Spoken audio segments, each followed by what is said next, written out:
Hey, it's your old pal Slim. This is 70mm podcast for movie lovers just like you. Disclaimer at the top of the show, we are not experts, but we do love watching movies. With me each and every episode is my close friend and artist, Danny Haas. Hello. And our close friend and spiritual advisor, Proto. Spiritual advisor today, animal magnetist tomorrow. Every movie that we cover is connected to a theme for that month, and this time it's 70mm Goes International. We're only covering movies from the Letterboxd Top 250 International Films list. And you can use the chapters in your podcast app to skip to our main discussion. This week, it's my pick from 1997 and Kiyoshi Kurosawa, Cure.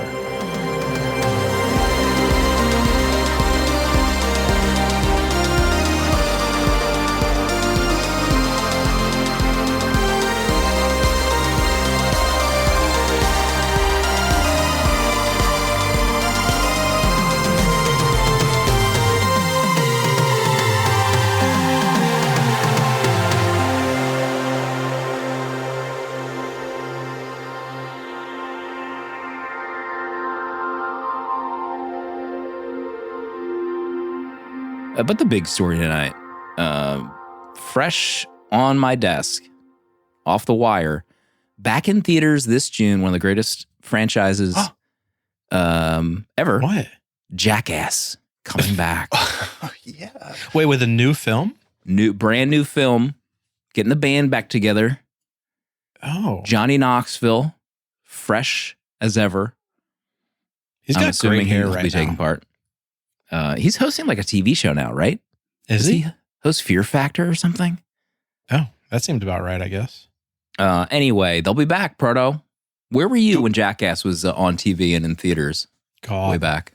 I don't think I've seen any of the Jackass movies. No. What? Yeah. But we definitely snuck some Jackass on MTV when my parents were averted from the television. But what's the is there a subtitle to this movie yet? Jackass -1? Something like that? Here we go. Here we go, folks. Jackass -1. That's I don't good. think there is a subtitle yet, but stay tuned. I heard that this is another thing that just came over my desk again. Thanks, Dale. Bam Margera has signed a deal for archival footage use. He will not be in the film, but there will be archival use of his footage in the film. Oh. Fresh. Danny, what about you? Were you watching Jackass growing up? It had to have been formative I had to for you. sneak it, but I did see it, and I did see the big ones. I saw the movie. Sneaker. But yeah, my parents were definitely not allowing me to watch Jackass with them knowing. Jackass changed my life on MTV. We know. I mean, I feel like we're talking Trust about you me. watching a 4-hour We know. Bam Margera documentary on YouTube last year around this time. Just seeing the rise and fall of Bam. And maybe a rise again. He's I think I rising watched again. more of his show. What was that? Was that just called Bam? I that called? honestly cannot remember. It's on the tip of my tongue. Bam something. Yeah. Bam. Anyone in chat know the Something. Bam show title? King Bam. All I remember from the Bam Margera show is him pumping the band Him. H-I-M. Oh my God. I think Oh the Him my band got God. him into. Without the wings he became of a like an alcoholic. butterfly. Viva La Bam. My God. Viva La Bam. Is What a anyone banger name. born before Viva La I Bam? don't Was that think why it so. took so long for someone to answer Probably. that question? Jesus. But anyway, yeah, love Jackass. I mean, you talk about formative. When they visit that toilet store. Formative. I mean, I was in high school, I think, when Jackass was going on. So they're doing all the golf cart stuff. You know, me and my buddies are like, are we? Like, this is happening. Yeah. You know, we're the dummies that are watching this saying, like, this looks like a lot of fun. Maybe we should It do is this. very good we weren't high school friends. Are we buying a $5,000 go-kart? Golf cart? You don't buy it, you borrow it on the golf course. What's the worst that can happen? It's a great Absolutely. question. So this is 70mm Goes International Month. The fourth week of this month is up to a vote from our patrons. And Proto, you posted the vote on our Patreon. Can you remind us of the selection for the final week and maybe give a little tease as to how the vote's going? Absolutely, Slim. International vote is live on Patreon. You can see it there. And we got our 3 B picks live in the vote. Bicycle Thieves, The Green Ray, and The Passion of Joan of Arc. Those are the 3 picks. And it looks like Bicycle Thieves is in the lead by 14 points at the moment, Slim. Okay. It's got a lead over Joan of Arc, but it's the tide could turn either way. We're reaching our magnitude of our votes, I think. The lines are growing shorter, but your vote still matters. So if you are listening and haven't voted yet, get over to Patreon and put your vote in. I mean, the discussion is electric in the comments, if I can say so. Ezra said it's Italian neorealism, easy choice. Okay. Tom said, I picked the one I hadn't seen. Other 2 are mid. Okay. It's a little disrespectful, Tom. I think any of these movies would be fantastic for us to cover. Mm-hmm. Adam said it was a no-brainer pick. So there's a lot of strong feelings one way or another, Mm-hmm. But your vote matters. I mean, it sounds like people were out on France after last week. Yeah. Very down on France, anything. The people are speaking up. As well they should. Or sorry, France. As well they should. So stay tuned. Next week, what's next week? It's Proto's pick. Once Upon a Time in the West. Mm-hmm. Just a reminder, I'm streaming on Canopy as of right now. Okay. Wonder if that left Criterion. We'll have to check. Dale, can you check on that while we're recording? He's pulling it up. Adam and Robert joined our Patreon this week. Got access to longer uncut episodes. We do like a whole second half of this show, folks. Uncut. All bets are off. Mm-hmm. We get crazy in the post show. Proto teased earlier off air that he's got a big update to share. Yeah. In the post show. Major. Proto, did you watch any movies this week you want to talk about? Let's see. I don't know. Super Mario Bros. Oh, yeah. We got back in the Super Mario Bros. My youngest, my 6-year-old, he wanted to watch it. So I sat down with him. I watched it. I'm excited for the sequel. We have if people didn't know, we have a new Mario Brothers movie coming out, I think in April. So we were talking about it tonight. We're counting down the months to this sequel. Chris Pratt back at the helm. Hey, guys, just stop real quick and pray with me. Yeah, sure, Chris. Lord, you say, be still and know that I am God. Psalm 46:10. Be still and know that I am God. In this moment, please, Lord, calm my restless mind. God. Quiet my anxious heart. Thanks, Chris. Amen.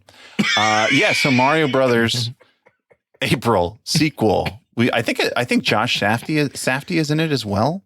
Why? I think I recognized his voice from the trailer, so he'll be in the picture. That's very exciting. I give Mario Brothers 3 stars. I'm glad. God, he's laughing at himself. I think Josh Shafty was in that. He didn't even miss a beat. He didn't miss a beat. I don't think I've seen the Super Mario Brother movie. I did see the trailer for the new one. A lot of excitement. I mean, isn't that the highest grossing animated movie ever made? That Super Mario Brother movie? I believe it. I think it's like Zootopia Avatar, but 2 animated. Passed it. What did? Zootopia 2. Never heard of it. God, I hate you. What else, bro? What else you watching? That's it. Okay. That's really it. Yeah. All right. Let me tell you about something I watched today. Yeah, we really need to get into it. There's just so much buzz around this franchise, this Greenland movie. There's no buzz, but please, let's Gerard make some buzz. Butler. There's a Greenland 2. Listen, Gerard Butler maybe has the best agent in the biz. This guy just makes these hits for the everyman. Okay. And I am that everyman out there. Right. Okay? And this is just catnip for me. He's making How to Train Your Dragon. He's making Den of Thieves. He's making Plane. He's making Angel Has Fallen, Mhm. Den of Thieves 1, London Has Fallen. You know, this is the Steven Seagal for the modern age, I feel like. Oh, Gerard Butler. He's carrying like 3 franchises on his back right now. He is. what's the other ones? We just named them all. Has Fallen. There was 3 different Den of franchises. What you Thieves, just said. Greenland. These aren't all the same franchise. Those are all different movies. franchises. Yeah. How to Different Train Your universes. Dragon. You name it, he's got a franchise. Anywho, Greenland, like I heard that there was like Greenland 1 made a ton of money and everyone was like, I've never heard of this movie. What is this? Who's watching these movies? And I think they're all just like, I guess, middle-aged men going to see these movies. Okay. But it's about Gerard and his family. You know, he's estranged from his wife. He's trying to make it work. Okay. They got a big barbecue for his son planned. Unfortunately, there's a giant asteroid headed to Earth. And it's bigger than they thought. Mm-hmm. And Always they is. have to get moving. There's this thing where I guess there's like a presidential alert that he gets on his phone and his TV. It was kind of cool that like you've been selected to go to the bunker. Only you and your family are allowed to go. Like leave now. What if you're not watching TV? And it went to his phone too. Oh. And so they have to like leave the party. It's like all awkward. All his friends are there. So I was getting kind of Deep Impact vibes a little bit. Okay. From those decisions needing to be made. They have to try to get there. His son has diabetes though, and they like don't allow people with medical conditions to come into the bunker. They get separated. It's a whole deal. I had a great time. Greenland. It sounded like you had a question, Dan. Do you have a question? Because I have a He was question. about to make a statement. I was making sure you didn't star it just in case we want to cover this for the podcast. I didn't star it. That's what I said. I was making Did not sure. star it. Oh, is that a sign? Gerard Butler month. Okay, because I was going to ask, like, if you don't have any stars, but if you can't give any stars, can you maybe? I mean, you mentioned Deep Impact, which to me, that's like we're talking That's like the 4-star. Yeah, Okay, That's Okay. pinnacle. yeah, We're not So, like- reaching Deep Impact territory. Okay. All right. okay. But I did tear up at one point. On the Did tear up. diabetes. Diabetes. It's real. Okay. So I think Greenland 2 is them trying to make their way in the world after what happens in Oh, 1. So post. that's in theaters right now. I think it opened this weekend or I don't know, recently. Okay. So Only in theaters. stay tuned. What about you, Danny? What are you watching? I don't know. I don't even know at this point. Let me look. I watched 3 movies. Hello. Outside of the Stranger Things finale, which I logged. Made it to the theater with Casey, and we watched Marty Supreme, Whoa. the new Safdie vehicle. Josh directed this one. I get it. I understand why Timothy's getting nominated. He's pretty incredible in it. I think Proto had said at one point it's like a spiritual sequel to Uncut Gems or something like that. And you can feel it. You can feel the vibe. You can feel the energy, Uncut Gems energy. It doesn't quite get to that kind of stress level that Uncut is doing, but also Timothy's amazing in it. Yeah. I had a great time. It's a fun ride. What was your star rating for that? 5. Oh my. I had a great time watching that film. Do you think Intense. Oscar will come calling for Tim? I mean, maybe. Honestly. Honestly. China. Who does the dude from the Entrepreneur Show play in this? I've saw everyone on Reddit is Mr. pooping about him Wonderful. being in He there, yeah. plays like he's a rich billionaire mogul that owns a pen company. A pen company. Writing pen. Rockford Pens or something like that. Wow, different His time. wife is Gwyneth Paltrow. He bagged Gwyneth Paltrow. Well, they've been married for like 30 years, so Okay. also money. Money. She was an talks. actress. She's a former actress in the film. Okay. Good for her. I'm not going to say anymore. It's spoiler. I didn't ask anymore. That's fine. What you told me. Are you planning on seeing it? Either of you? Streaming? I'm gonna wait for streaming on that one. You're talking about Marty Supreme. Marty Supreme still, yeah. I would love to see it. Yeah, I don't know if I'm going to make it to the theater. The Shafties did it again. Just one of them. Just Josh. Will they ever team up again? I don't know if they need wondering. to. You're saying they won't. They don't have to. Well, when you go down the route of the Smashing Machine, and then one other does Marty Supreme, it's like they're going in different directions with their careers. So I'd cut the other one off as well. What if Josh directs a movie starring Ben?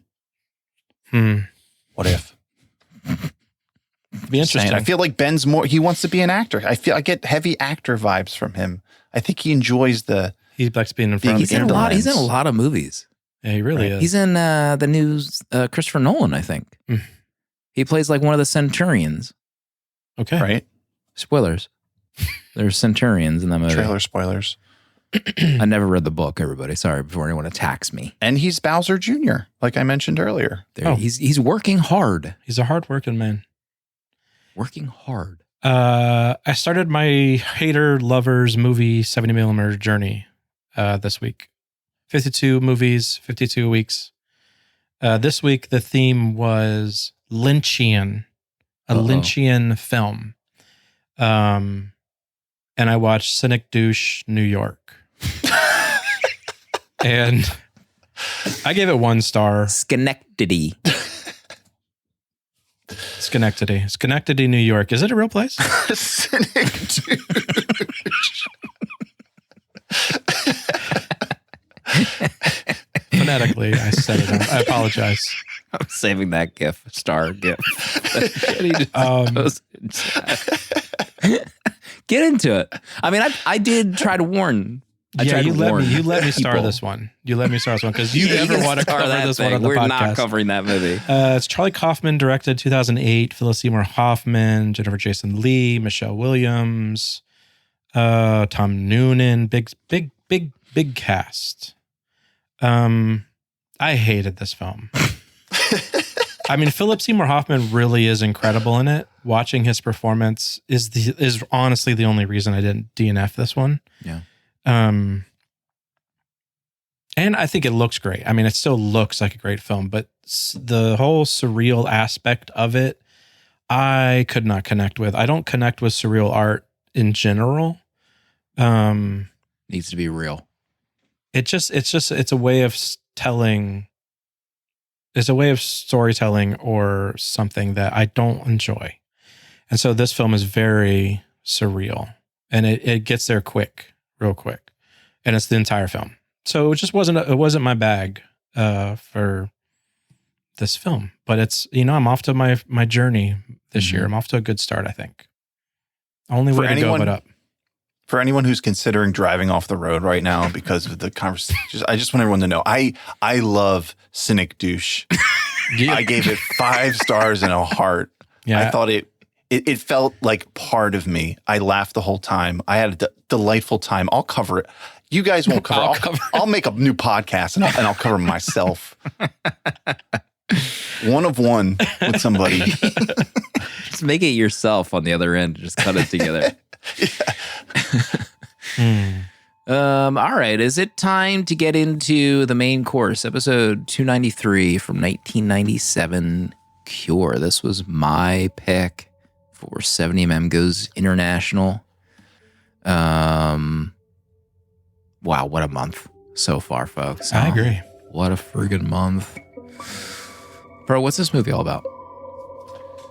Detective Takabe works in Tokyo and is investigating a series of inexplicable murders. The connection between them being, after the killing, the killer carves an X into the chest and throat of the victim. The killers confess to the crime but cannot explain why they did it. The killings continue until a man named Mamiya is connected to the killings, who appears to have no short-term memory and an obsession with hypnosis. Meanwhile, Takabe cares for his wife who suffers from psychosis. As he tries to solve the murders, his responsibilities and reality begin to overwhelm him, leading to a shocking conclusion. Cure. Thank you. I was wondering if that was coming. Sorry. I was waiting to interject. You get hypnotized. I'm sorry. Let's see. All right. So this was my pick. I wanted to change it up. Let's get some thriller, horror vibes this month. It's been much too long. So having said that, psychological thriller, if you had to remove one film from your 4 faves and replace it with a psychological thriller, what might that movie be? Oh, man. A 2 came to mind for me. Right off the bat, it's Vertigo. I would lean Vertigo for psychological thriller. But then really Get Out. I think Jordan Peele's Get Out would be top of my list. It would make my top 4 for psychological thriller. Golly. What year did Get Out come out? Feels like an eternity ago. 2017. Jeez. We're almost at 15 years since that movie came out. Yeah. Proto, what about you? 2 came to mind as well for me. But the one I had a 5-star, but then I had a 4-star. And when I think of psychological thrillers, the movie that I keep coming back to, starring Mommy, Black Swan. I knew it. Black Swan. I've never seen it. Friggin' knew it. I can't star it now either, so I have to wait. You can watch it. You just can't star it. That doesn't take away your enjoyable, experience watching the movie. Dropping a 1-star on Letterboxd is enjoyable. All right, if it's a 1-star, you can drop it. Okay. But if you like it, let's hold back. Bart, have you seen Perfect Blue? No. That's the movie that has. Oh, the animated movie? The Yeah. anime? Oh, yeah, I have seen that. Okay. Yeah. Oh, that's a good one. Is that yours? I was thinking of putting Perfect Blue in there. I honestly can't remember what I think of Black Swan. That was before Letterboxd. I have Vanilla Sky in my 4 faves already. That's a pretty big psychological thriller, but the one I kept coming back to that I have just absolutely loved every time I watch it is The Game. Oh, Michael Douglas. That's another great pick. That's also in the They Don't Make Them Like This Anymore cinematic universe, I feel like. True. I can't wait for us to cover that movie. Sean I'm Penn. removing my stars now. Eric in chat, The Game app, when? Put it on the list. Put it on the list. Someone start of a list of all these movies we need to cover. Would that fit into Sexual Michael Douglas Month? I don't know if he has sex in that movie. Does he have to have sex for it to be sexual? Come on. It has to be sexy. Danger can be sexy. Thank you. He's in a lot of danger. Sex with danger. Yeah. Let's see. Is there anything else I wanted to talk about with this movie before we dig in? I will say that I mentioned it maybe last week or the week before, but I bought the 4K sight unseen for this week. Of cure. On eBay. Did it have English dubs? Did have English dubs. It's from Eureka. It did. Oh my. That was a joke. No, not dubs, subs. Oh. English subs. That's good. And I fired this up in my Xbox.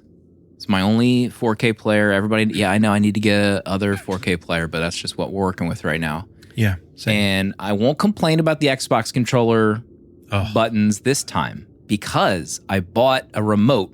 Oh. Like an actual remote for your Xbox that you can hit play on. You can hit fast forward and stuff.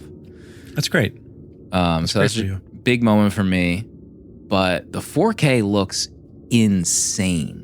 Really? The 4K is gorge. I think this is also just like a gorgeous movie in general. But Is this your first note? No. It could be. Keep going. The like the dusk scenes, like a lot of the scenes on the rooftops, everything was just absolute dynamite to see. Like the stuff with him and his doctor buddy, like on the roof. Yeah. It reminded me a lot of Heat in some of those scenes, like when Al Pacino or De Niro were outside. It just, it just looks so real and like of the time. It's kind of like hard to explain, but it felt like a big movie. It felt like major. It didn't feel kind of like a kind of like Japanese horror movie. I don't know. It just felt expensive. It felt like really smartly planned out. I don't know. And I don't mean that as a dig to other J horror because I love Japanese horror movies, but I don't know. It just felt rich. What? How did you watch it, Pro? Did you? I guess the HD version. How do you think the movie looked overall? Yeah, I thought it looked great as well. Yeah, there is. Yeah, you just said rich. That was the word I was thinking of because it's not like. I want to say it's like on a terms of color or anything that it like popped off the screen, but there's like a richness and like lived in, like that film grain look that it has, and just so natural. And maybe there's just like so much natural light that is used, and it's just like used so well that it kind of it gives that sense of looking into a window. Yeah, I thought it was gorgeous also. Yeah, even though not the 4K, but yeah, we watched it on Criterion, the Criterion stream, and I have no complaints. I mean, I don't know I can't imagine what the 4K looks like, but I think it looked great. Yeah, there's also like a lot of, like you said, natural light scenes where it felt like the clouds were obscuring the light in some of these long takes, and it just like I don't know how often I've seen that, like a long extended take outdoors where maybe some cloud cover comes over and kind of just changes the entire lighting scene of the moment. I thought it was really cool to see that. Pro, what's at the top of your list for this viewing? The top of my list. And had you ever heard of this movie before? I forgot to ask our history. Oh, yeah. This is a Letterboxd movie. And what I mean by that is I hadn't heard of this until I saw it on Letterboxd. I think I saw it 4 or 5 years ago when we were doing an October of horror. And I saw this movie on a list and I was like, what is this? And then I looked at the director and he has this other movie, Pulse, as well. And I put both of them on my watch list and I almost picked Pulse one year for an October pick, but I didn't for whatever reason. And I've had these two on my watch list for a long time. Yeah, and it was just like, it's a movie that I see logged on Letterboxd. People talk about it, but like outside of that, like I had never heard of it. Yeah, I think I added Pulse to my watch list today. And I think that leans more supernatural stuff as opposed to like, more grounded. I mean, as grounded as hypnotism is. Danny, had you heard of this at all? Yeah. Honestly, I just heard about this past October. One of the people I follow on Letterboxd logged it and was just like raving about it. So I had no idea it existed. I think he also may have hinted at the whole connection to like Seven, which I feel like a bunch of people have connected this to Seven quite a bit. So that's the only reason I kind of remember the pick or remember it when you picked it. But it's been real recent since I've heard of this film. I'd love to rewatch Seven. I feel like I haven't I do too. When was the last time? Do I even have Seven logged? I have it logged 2022, but I didn't read a review. Yeah, I wonder how that holds up. Do you have stars? Because you have to remove them. It was sort of Letterboxd show. RIP. So, Pro, what's your first point? My first point. Well, I just want to make a statement here. Like, I plan on making no definitive claims about this film. I don't have any objective facts to state about its merits. All I wish to do is share my experience watching it. Okay.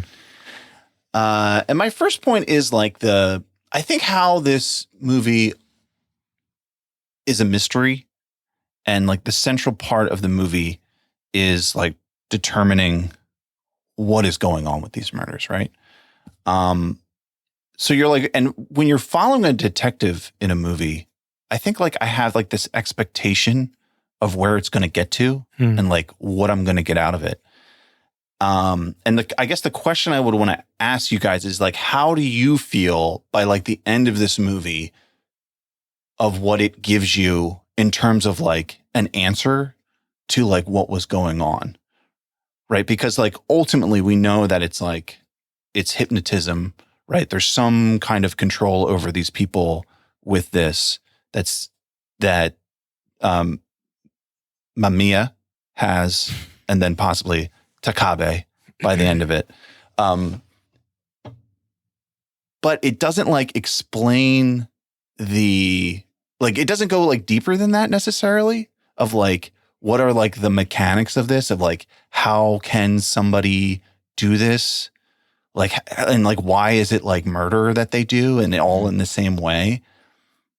And I think I was expecting something like that, like an explanation, like a deeper explanation to the murders and what was happening, that I was like thrown off that by the end, you don't really get that answered. And it's more like nebulous around what is happening. So I'm wondering, how did you guys feel like by the end of this in terms of what you get for an answer? I felt like I was expecting something nebulous, maybe like within the last 30 minutes. Like I felt like I wasn't going to get like an open shut case, roll credits. I felt like something weird's going to happen at the end of this, and it's not going to be your tried and true wrapped up thing. So I was kind of like preparing myself for what happens at the end. It also felt like a movie that when we did the wailing, it made me like think and sit like, what did I just see? Do I understand what happened? And how quickly do I need to open Reddit to hear other people's theories? Yes. Which I find very fun. Like, as we talked about on the wailing episode, like that was one of my favorite movies that we had watched. And I loved like the interpretations. There's not as many open interpretations, I think, for this one, but I was okay with the kind of nebulous ending for this. Danny, what about you? I think one of my notes literally is, why were they killing? Like, I don't understand, unless I missed it in the dialogue, but for them to just be hypnotized and then to kill, I don't understand what their motive was to kill outside of anything. So for the way it ended, kind of passing the hypnotist torch on to Takabe, I was just like, okay, that's fine. But I would have loved a more fleshed out answer. Mm. Koji was actually in Tampopo also. Yeah. Completely Oh, forgot. right. White Suit Man. Mm-hmm.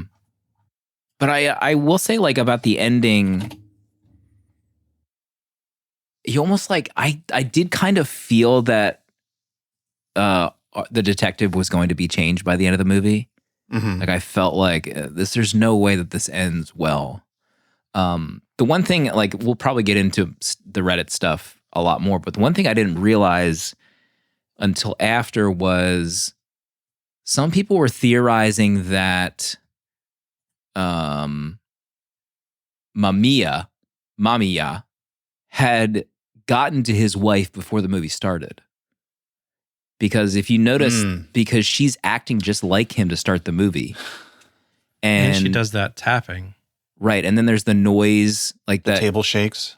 Yeah, Yes. the table shakes. And then the noise when you first see him on the beach is playing, like that pulsating noise. It's also the noise in his kitchen. Her dryer. Yeah, The that's empty also dryer. playing. So that was just like another kind of like, oh, that's interesting. Those are the things, that aspects that I love for these kinds of movies, when you go and just poke around on Reddit to see what other people noticed on multiple viewings. I don't know if any of that is true, but I do think it adds like another element of like what actually was being prepared, because he calls him amazing several times. It's almost like he knew from the onset that like, you're going to get this and then you're going to like keep up. Like, you're the perfect foil for what I have. Then you need to keep this going, which I thought was fascinating. But I guess, I mean, my other note was about the amnesia stuff. Like, I wrote in my notes, one of my first notes was, I thought the plot of the movie was like he played the devil and he had amnesia. Like, what if the plot of the movie was like, what if the devil had amnesia? And it was just like walking around Japan effing with people. And Yeah, I kind of got that that's vibe kind of a too. sick idea, I feel like. Almost like he was like when he first appears, I'm like, this guy looks like a zombie. And I thought like, oh, maybe when he's around people, he doesn't realize it. And he's like making them do this. Mm-hmm. That was like my very first thought about that. And I kind of thought that too, of like, what if he's like a demon, Yeah. or, walking around? Which I guess you could be an interpretation. Like that could just be it. And like maybe, that's the way it is if you want to view it that way. Yeah, I think so, because you're right. Like in terms of like how it's actually happening, like they're saying it's hypnosis, but like what if it is like a spirit's like in him, and then when Takabe kills him, and like the spirit goes into him, and like he's now possessed. I think you could almost interpret this in some kind of way, and it feels almost satisfying, just because it's like the whole hypnotism thing. It's like, well, like why? Like, why is all this happening in this way? Yeah, Jetty's asking, was the hypnotism part or the amnesia part faked? Like, yeah, later in the movie, it's just like obvious that he's just kind of doing that to lull them into hypnosis, like all his questions. Like the first scene with him was like, oh my God, how many times is he going to act like this? Little did I know that happens like 5 more times in the movie. Oh my God. How fast would you slap somebody? In like at the second question, like, listen, dude, you're weird. You gotta go. I can't with this right now. If you say who one more time, you are out. Also, there was one other note in chat I wanted to mention. Mike says, I think the point is he's revealing deep down people are evil and will revert to baser human violence with suggestion. Yeah, I mean, by the end of the movie, that could very well be true. Well, the doctor who cuts the face off of the guy, Good Lord. Doesn't she kill a guy that wasn't nice to her? So she took out her on an orderly that was like mean to her at the hospital, right? Oh, is that right? He was saying how like deep down you just want to cut a man because of the way you were treated. Right. And I wasn't sure if the way you were treated treated was just like a general, as a woman in this field, men treated you. Well, there's badly. that too. Yeah.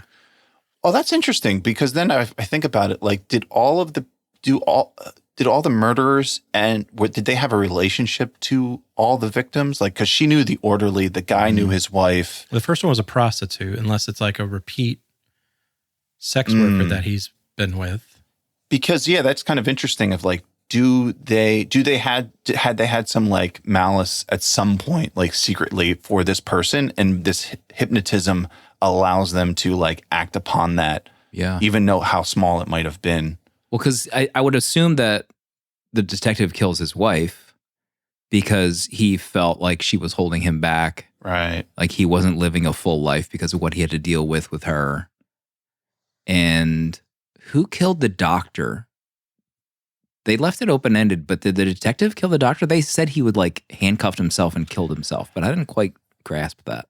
That was interesting. I thought that like maybe he realized that he had been hypnotized, and because he knew he was going to kill somebody, so he kills himself to stop. Interesting. That was my because the X on the wall. Yeah.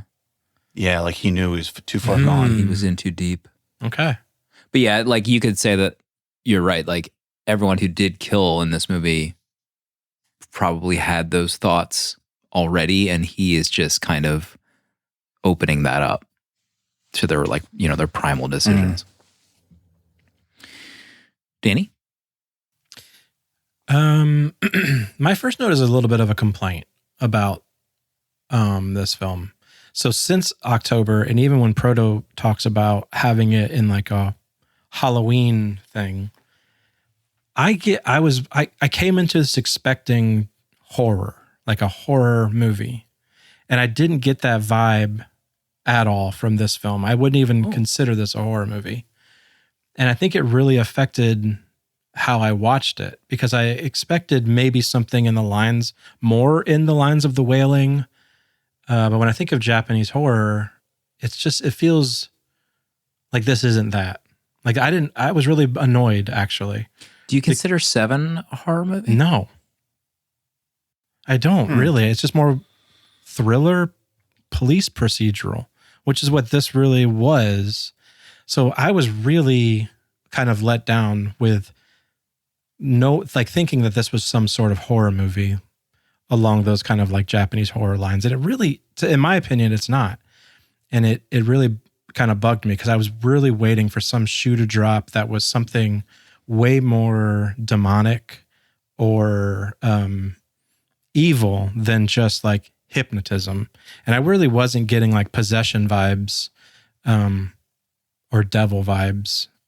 So it really bugged me that, I don't know. I just really like messed me up watching it. Clarence in chat says psychological horror. Sure. I did search, I think I searched psychological thriller, and Hereditary came up a lot. It's funny because like in my mind, that's more horror than psychological thriller, but that's like a different level of horror. That's like, makes my skin crawl and I want to die. I wouldn't even put these two next to each other, Cure and Hereditary. Right.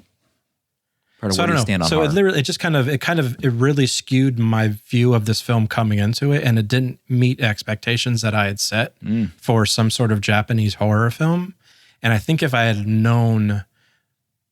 just assumed that this was just a regular police procedural thriller, I would have looked at this film way different.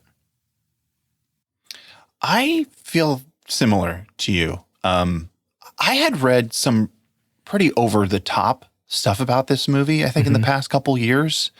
Like, one of the most disturbing pictures you'll ever see. Right. You know, just like really going above and beyond in terms of like how, like horrifying and scary and tense this is. And I gotta be honest, I didn't really feel that either. No. Now, but I am wondering, like, I know how much of like the audio is important in this movie. And honestly, like, I started this movie when my kids were still awake. I was upstairs, like they weren't in the room, of course. But they're downstairs. So it's not that, I didn't have it that loud. And then also it's like when it's in subtitles, it's just kind of like, well, I'm going to be reading it. Like, I don't need to hear it as much. So I feel like I didn't have like the right, like I wasn't aware of how important the audio would be in this movie. Because anything you read or you watch about this movie, they're like, the audio. You know? So in some ways, I feel like I did a disservice to this movie without even realizing it. In some ways? In many ways, maybe. In a lot of Some would ways. say, in a lot of ways you did. I specifically like tried to plan my week. I was like, I could watch it Thursday morning with, the daylight. But then I was like, no, I can't watch this during the day. I have to watch this at night, like late one night, at least when the sun was down. So I do consider this horror. But I think like horror as a genre just has multiple levels of what that means to the person. Like I felt like a sense of dread often during this movie. So in that respect, like I do consider this horror. I mean, there's scary things that happen in this movie, like some of the murder scenes. But I do view this as horror, me personally. Well, I will say, I will call it horror, but it wasn't to the extent that I thought. I mean, I think Danny's crazy for not calling Seven horror. Well, I mean, I think this was scary. I think this was scary. I think this was scary. I mean, the interrogation scene, the scene where the cops are going to visit the hypnotist in his cell, the scene where Takabe gets hypnotized. I think that's really scary. Like, you think he has the upper hand in that scene, and he like flicks the lighter, and he doesn't even realize that like the water above him is starting, and then he sees that, and like I was like, oh my God, he just got hypnotized. Fuck. Like that. That was like my entire reaction to that scene, because like in that moment, I'm hoping he doesn't get, like, maybe he can pull the upper hand on this guy, but no, he cannot. I don't know. Yeah, I mean, I thought the scene at the end with him going to the building and the picture behind the shower curtain. Holy crap, that was scary. Cool. That freaked me out. Mm-hmm. I mean, also him listening to the phonograph at the end of the movie. I thought that was scary because I felt like he was being even more pulled in deep. And I was like, no, shut this off. And he's just being like super hypnotized by that. By that. He's another level of hypnotism. Yeah. Which also, like, I don't know, that thing sitting in there, how many other people have been effed up by listening to that? Yeah. Mm-hmm. You know? Mm-hmm. I guess it's my turn. I mean, I love the hypnotism stuff. Mm-hmm. Mesmer. Like, I didn't know there's an actual person named Mesmer. Like, I thought that was rad as hell. I love the kind of, like, research into hypnotism, and that like back then it was considered like almost too occulty. Like this would get you killed. That's why that when they looked at the tape, the guy's like not on camera. But but I loved them slowly unfolding that this guy was doing a ton of research into this to like control people. Like I view that also as just generally scary. Like you get some evil person who wants to hypnotize people and can do it quite easily. Like that's pretty frightening. Like I don't know anything about hypnotism. You always hear stories about like, you know, my family went to this hypnotist show and she was acting like she was Madonna on stage. The hypnotist told her to act like Madonna. I'm like, what? Huh? I don't know. But like this stuff was cool. So like at the onset when he first appears, I'm like, this guy's fucking annoying. Can we fast forward through this scene? Like he's just Which not one? listening. Oh, yes. Yeah, the main Mamiya. And eventually he's like, oh, he's hypnotizing people. That was like frightening to me. That like he's slowly pulling people into his web, like lulling them down, and then he's hypnotizing them to murder people. So I love that stuff. Like I love the backstory. I love the research. Pro, what did you think? I mean, when he said, or when the words appeared, animal magnetism, Yeah. I was, I'm like, let's go. I don't know what that means, but I'm on board. Let's go. And I like what you were saying about the guy who was in the film who was like first doing it from the 20s or whatever.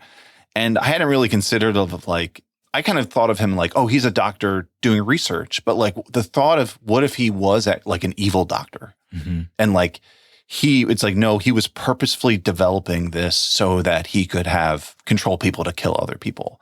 And that's a pretty terrifying thought.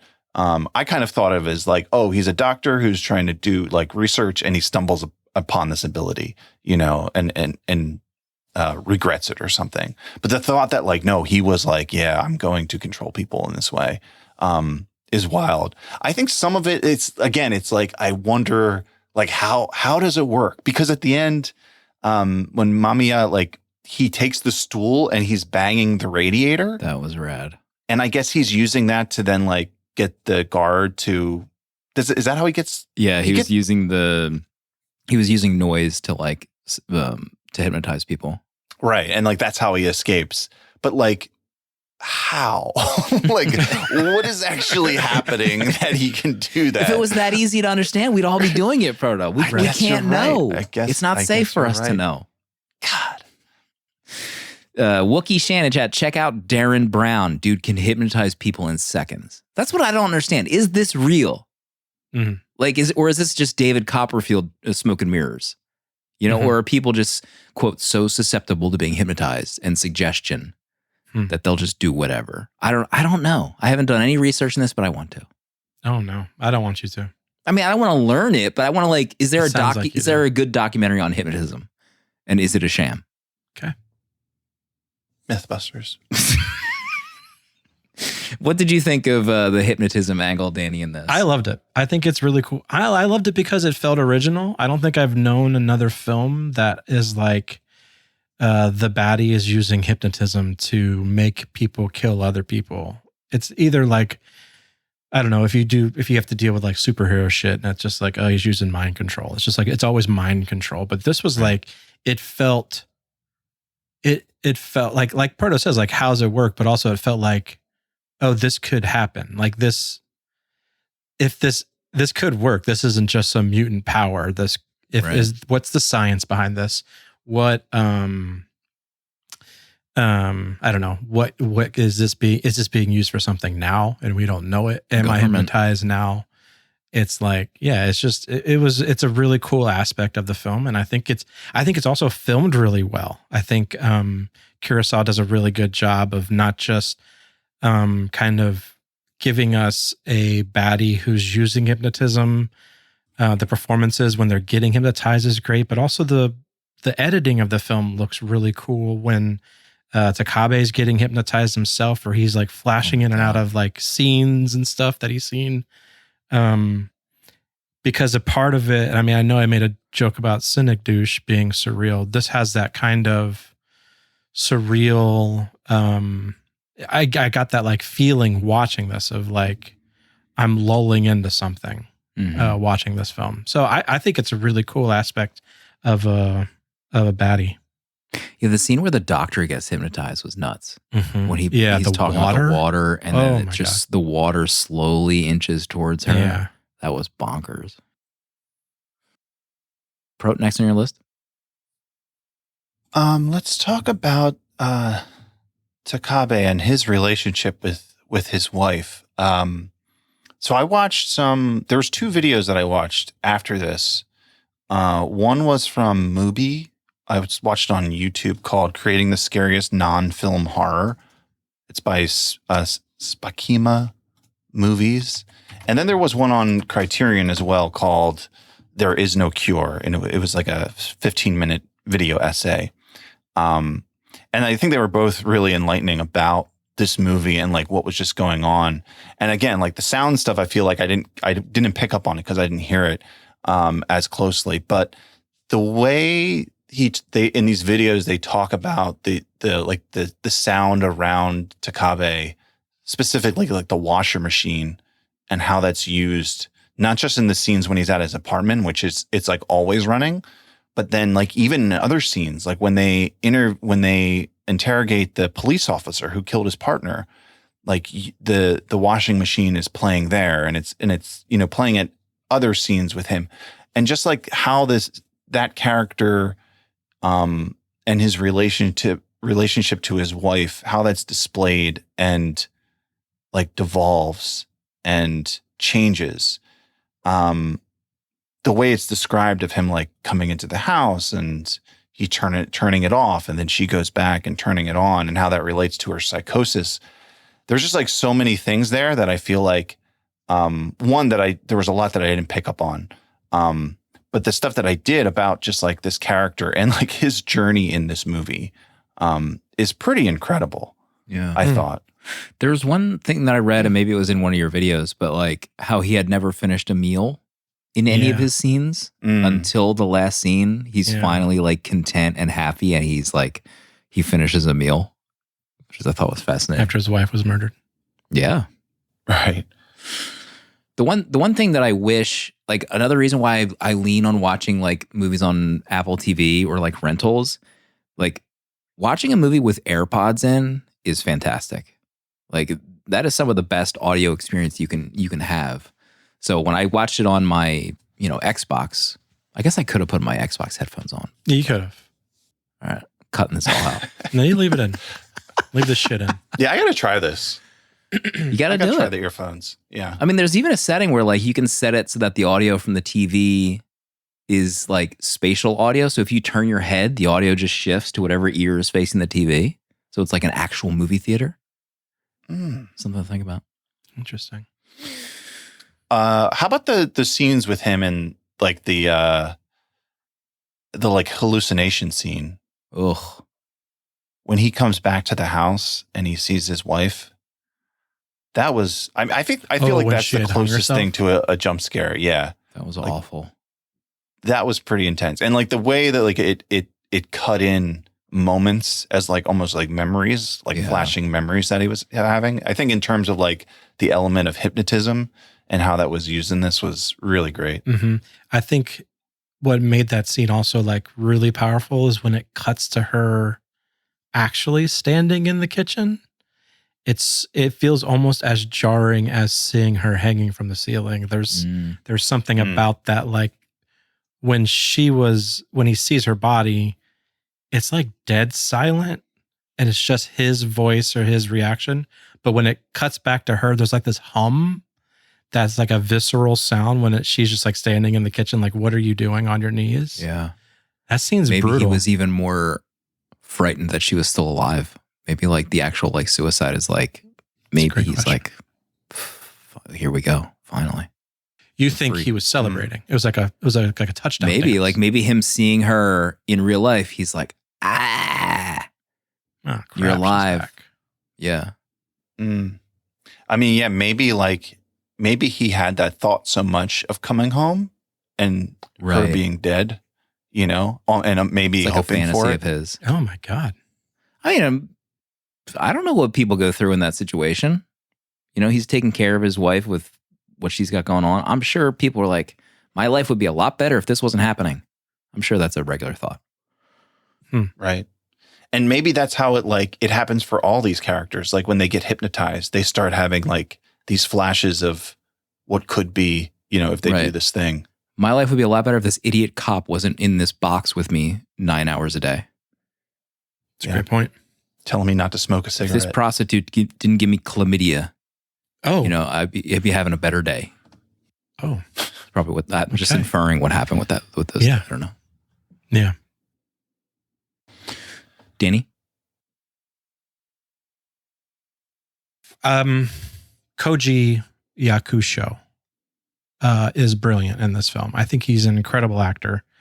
I saw him in Better Days, and we saw him in Tampopo, but he's so captivating in this. He's so, I don't know what the word is actually. There's something where his performance is so like not pure, but it's very believable. Him as a cop, him as someone who's caring for his wife who has amnesia or dementia or whatever it is. He's just brilliant in this film. I really enjoyed his performance. His drip as a Oh my officer, God, that trench coat. Can I Kidding do me? this? Can I pull Shot of this him off? walking down the alley. Amazing. He's pretty great. Outside of those three films, I saw that he's actually in Pulse. The other one you talked about. I saw Babel, but it's been since 2006 since I've seen Babel. So I need to just watch more of his films, I think. I haven't seen Memoirs of a Geisha. I haven't seen 13 Assassins. So it's like, am I adding another journey to my year? Koji Journey. Hashimoto? Get this, 2011, he's the star in Harakiri, Death of a Samurai, directed by Takeshi Miike. Hold on, I got to scroll to the bottom of his list because it's not popular. 3.7. I don't see this. It's in the fourth row. I see it fourth row. I'm seeing there Andy it is. Stone 5. You can't 5 trust. stars. You can't Let's trust. Oh. Thank you, Andy. Is this real life? It's Charlie Beebe logged it. No one February. star this movie. Nobody's star it. Anyway, I think Koji's a brilliant actor, and I really loved him in this. Mm-hmm. Yeah, he's fantastic. I didn't realize that was him in Perfect Days. Ever since you watched that movie, I've been trying to make time to watch that movie. Man, One day. I need you to, on a bright sunny day, open a window and watch Perfect Days. How about Headphones at on. night? Can I watch it at night? Yes, You sir. can watch it at night. There's just a beautiful day vibe with this movie. Vim Vendors, my goat. I mean, yeah, he directed a great film. Is it my turn? We went through most of my notes. Go through my Menchies.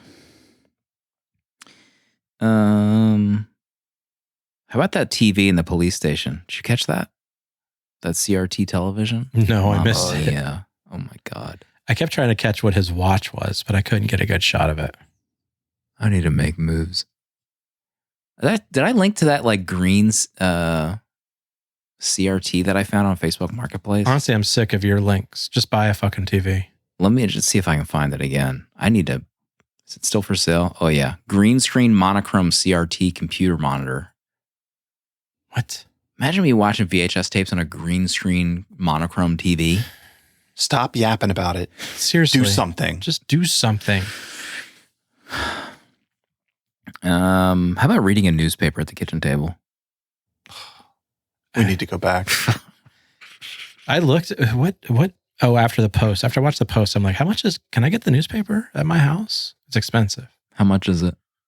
I felt like it was like $4 a paper or something. $4 a day. Get out of here. The subscription didn't make sense. Jimmy Stewart was buying those for like a penny and a half Not even. in 1956. It was a Buffalo nickel. Grace Salon says, I read the newspaper at the kitchen table. Grace, there's no lying in chat tonight. Please stop this. Not during Cure Night. Please. What if the devil had amnesia? Somebody make that movie. That's $1 million idea. The hospital room scene where they first interrogate the dude in that like giant hospital bedroom. Oh yeah. Oh yeah. That scene was gorgeous. The rooftops shots are nuts. That guy getting defaced. Oh, you can't say defaced. I just said it. God, It happened. Mesmerism. That's just a great word. Yeah, I agree. The cop meets him and sees his light. Oof. Yeah, man, those people got screwed up. Okay, I was wrong. So a 7-day print paper home delivery is $7 a week. So it's $1 a paper. That's a lot of paper. Can you recycle paper? We got to figure this out. That's over $350 a year. Right. My God. Is that worth it? For the paper. I mean, I can get 2 papers a week for $2. So not saving anything. The thing is like, how much would that cut out of you scrolling Reddit? Nothing. It would cut out nothing. See, then we're at a deficit. I would probably never read it. We're at a TikTok deficit. I would just put it under my arm and walk into the house and then throw it in the I mean, that's pretty good, though. You walk on the kitchen table, right. you put the paper down, and then that's the only use you get out of the paper. $2 and you a would week probably for a vibe. feel really great. Like that first sip of coffee with the paper open. Is that worth $1 a day? It might be. All right. The vibes alone are worth $1.50. And my cigarettes. The monkey in his house or his apartment. Oh yeah. The like, oh my God, that bathtub. What does that mean? Yeah, that's what I want to know. And they kept showing the live monkey in the cage too. What does that mean? When he had the lighter on the table and then the water started dripping and it was like gray. I was like, did he put the monkey juice inside the lighter? I was like, what is the purpose of this monkey? Like, what is the connection? It looks like, I would assume he hypnotized someone to kill the monkey. Practice. Oh. And he's practice. I thought he was milking the monkey, and that is the animal magnetism for the hypnosis. I want to read a book on this stuff. It's just so fascinating. Should we practice hypnotizing each other at the lake house? I think we should. In 3 weeks, we need to hypnotize each other. We can do it in 3 weeks. How much can we master in 3 weeks when it comes to hypnotism? One of the dumbest ideas ever. Yeah, when they go, I mean, also the shots of him in front of that like abandoned building towards the end. Cool building. Super cool. Trench coats are rad. That was my one note. Mm-hmm. Like, I could see this being remade in the late 90s by some American director, and Al Pacino plays the lead detective in a trench coat. Like, in my head, I'm just imagining Heat era actors in this movie. This is definitely a Gus Van Sant remake. Be nuts. The phonograph is freaky. Just what he listens to, instantly, you know, it's game over. You're done. I had a fantastic time with this movie. I'm at 4.5 stars. Okay. For Cure. Glad to finally watch this. I'm excited to watch Pulse. Got a lot of homework to do. I've been meaning to go on like a Japanese horror journey. Like as a teenager, you know, you saw The Ring. Mm-hmm. Like I never went back to watch the originals though. I never went to go see the actual movies that those were based on, the remakes, the originals. Yeah. But could be time. You know? Bro. I was getting serious Spirited Away vibes. Really? In the scene where him and his wife are riding the bus to the asylum with like the clouds moving in the background. Mm-hmm. That was a really cool shot. And then even like that building that abandoned building he goes to, it kind of has like this, you know, it's like out in this middle of like this field in the middle of nowhere. Very surreal kind of location. One of those videos I watched, they were like theorizing like, what if this is all in his head, you know, these scenes. I saw a Reddit comment that called it they met in the dreamscape. And I was like, what? So they theorized that the building wasn't even there. Yeah. And then I was wondering about like that's where you see his wife in the wheelchair with like the X through her throat. My God. And, you know, like to me, that just seemed like a dream, like vision, nightmare that he's seeing. That isn't like something that actually happened. Oh, really? You think she's alive? Well, I don't know, but I just like that just it seemed like she was like, that was in the abandoned building. And I was like, well, he's like, why would she be there? Mm-hmm. It felt very strange. Like it felt like a dream scene, right, because her corpse was like, it was like decomposing already. Like it was just very strange. So I wasn't really sure what to make of that, other than it was pretty creepy. I kept getting, I mean, I was super annoyed with Mamiya. Like his dialogue, kill me. I wanted to beat the F out of him. He was so annoying. Oh my God. And I think that was one of the things I was struggling with this movie, is that like, I got like, it was like 40 minutes into it. And I'm like, man, the second half of this movie is going to be a banger based on like what everyone's saying about this movie. Right. And it's like 30 minutes left. And I'm like, yo, this last 30 minutes is going to be crazy. we get to 10 minutes and I'm like, I don't think it's going to happen the way I think it's going to happen. So I was definitely feeling like what I was expecting from this movie, it didn't really get there. But I think the more I think about it and the more I've read about it and things I've watched about it, it's really a fascinating picture. I mean, not even to mention just like the technical aspects of it and how gorgeous it is. But it's just, it is a fascinating story. And it made me think of The Wailing as well, of just like how much of like a fun discussion that movie was and what a fun ride it was. And I think I felt that more during the movie, whereas this movie, I feel like I'm getting it on the back end, like after, like thinking about it and hearing what other people think about it, is like that much like more rewarding. I mean, in some ways, this might be like, he's like the Japanese Christopher Nolan. You know, it's like after the fact. Hello. You know, remember Inception, the conversations? Anyway, yeah, I want to watch more of his movies as well. And I think I could see myself returning to this. And I would want to watch it like in a theater. This would be nice. Next meetup. Oh, like a Dolby picture. Oh my God. So yeah, I think I'm at 4 stars for this. Okay. Wow. Okay. Yeah. I don't know if I have much to say left about this. I don't have any more notes. I did really appreciate the sound in this film. I am at 3 stars. Okay. I would like to rewatch this film, knowing what it is now.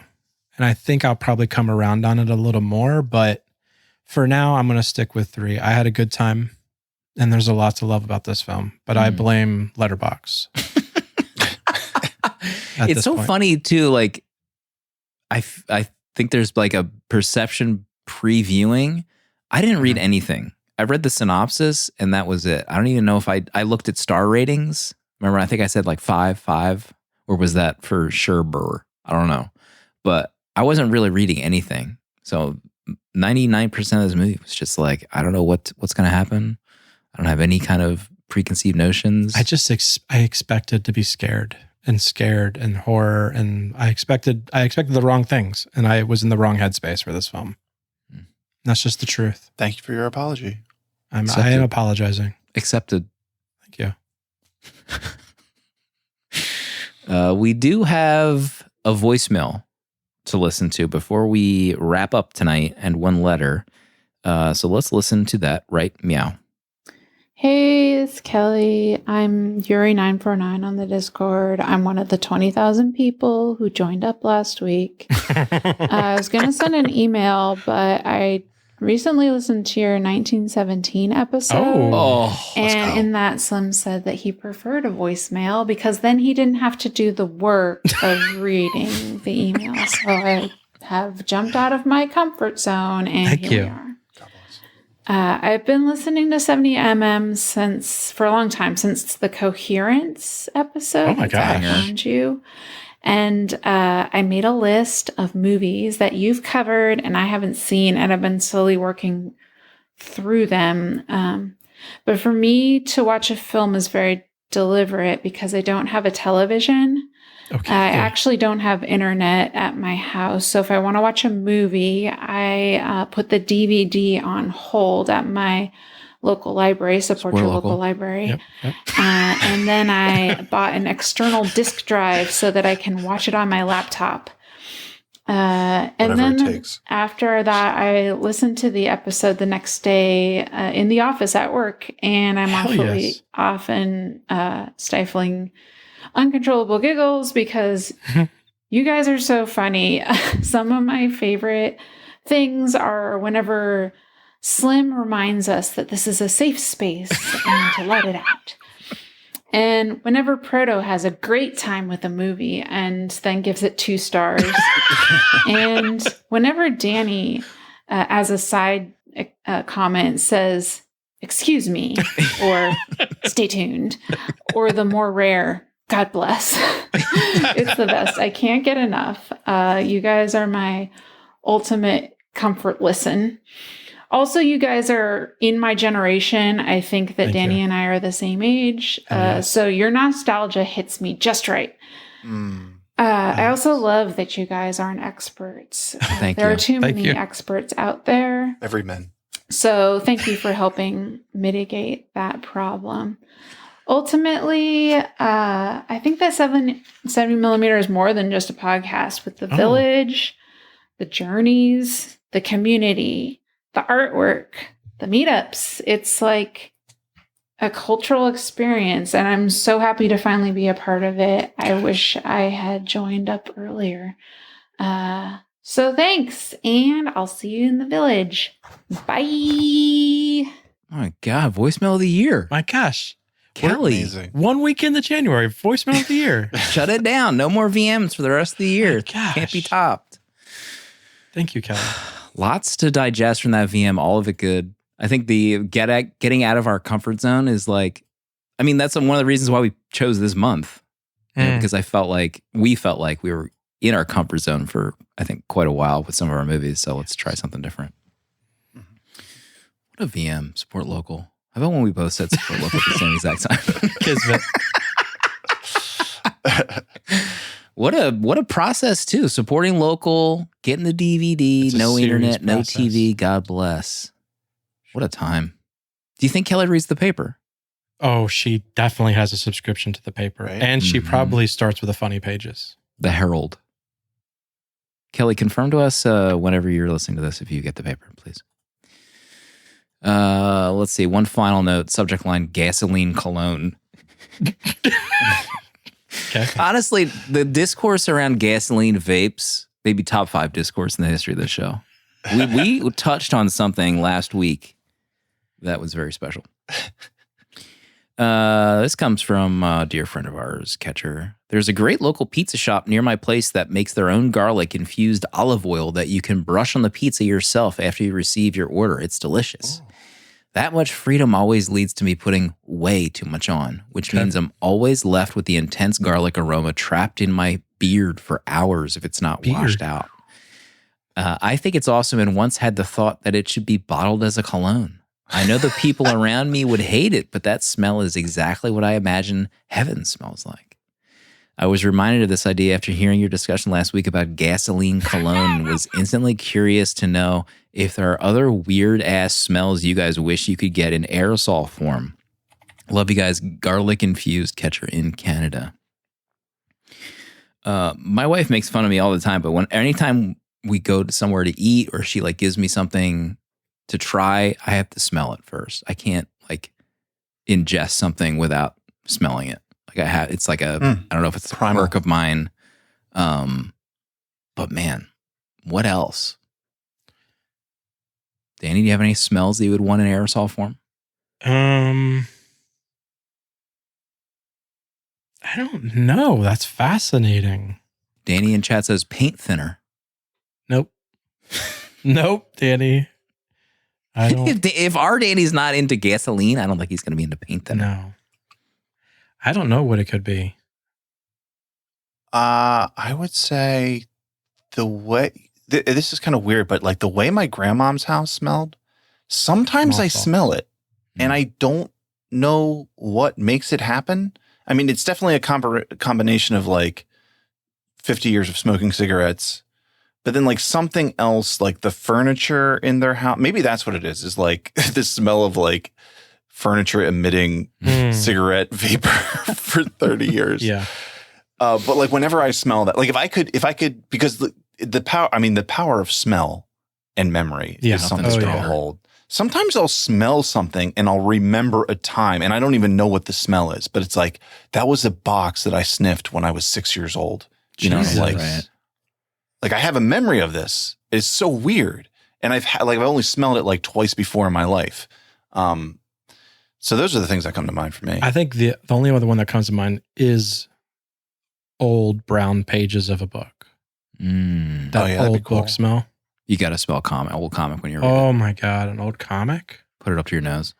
If I find my old action figures, you got to take a whiff. That's 30 years of memories. Of an action figure? Yeah. Like that plastic. What? Yeah. Oh, yeah. Do I have an old figure around me? Amanda always gets annoyed at me because I'll like smell something in the house. And I'm like, you smell that? You don't smell that? Like, did somebody have an accident in the house? I mean, there's one time I was like, do you smell gas? You don't smell that. It was like upstairs. I went downstairs and our oven was on. Oh my God. Wow. That's leaking pretty good. Fumes into the house. We had to like slowly open the windows. It all makes sense. I think you're not supposed to like quickly open the windows in the house because it might explode or something. What? I don't know. Yeah. Wow. I have a book from the library that I got. Oh yeah, there's the library smell. Not too strong. This is a copy of William S. Burroughs' novel Queer. I got at the library for 50 cents. Actually bought 3 books. $1.50. I didn't have all I had was a $50 bill, and the guy said just take the books. So I got them for free. You showed up to the library with a 50? There's no way they're breaking that. No. Absolutely not. You got to write up a check. They've actually done that before. I'm going to drop a 10 spot into the donation box, okay? Okay. All right. I will support local. Yeah. Okay. I got to take my headphone off. What'd you do? I was hearing a clicking. Something. I think it's the heater coming on. I heard something. Amanda's you don't hear that? The heater you don't smell that? With a chair. Hypnotizing you right now. Okay, next week is Proto's pick. Once Upon a Time in the West. Sergio Leone. Streaming on Canopy. Speaking of support local, this is for free if your library has it. Otherwise, I think there is a 4K disc that I was offered on eBay, a discount, but I did not pull the trigger. Do you have a 4K of this, Proto? I do not. Maybe I should make a move. Make a move. 4.4 on Letterboxd. You got to move. It's also on the top 250 list, 73. I believe Cure was also as well. Now that I think about it. Cure was on the top 250. It was 197. Let me check Umbrellas. Umbrellas was not on the list. Sorry to say. Sorry, France. With apologies to France. Proto, any closing thoughts this week? We mentioned it earlier, but if you like this and haven't watched The Wailing, I think people would like that. Gosh, that was such a fun movie. I can't recommend that enough. What a ride. We covered that back in 2024. So watch that, listen to our episode, have a good time. The Wailing was 2024? Would I lie to you? A long time ago. Get out of your comfort zone. We'll see everybody next week for Once Upon a Time in the West.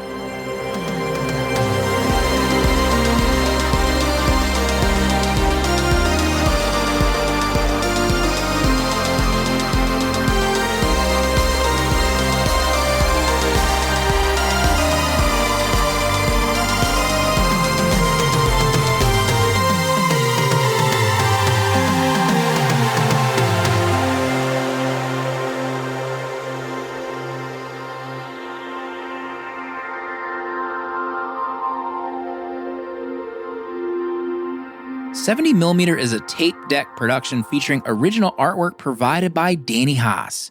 spiritual guidance, and top secret movie insider information provided by Proto. Producer at large Dale_A, and main feed music composed by Cinematrix. Prints and other merch are available on 70mmpod.com. This episode was mixed, edited, and produced by me, Slim.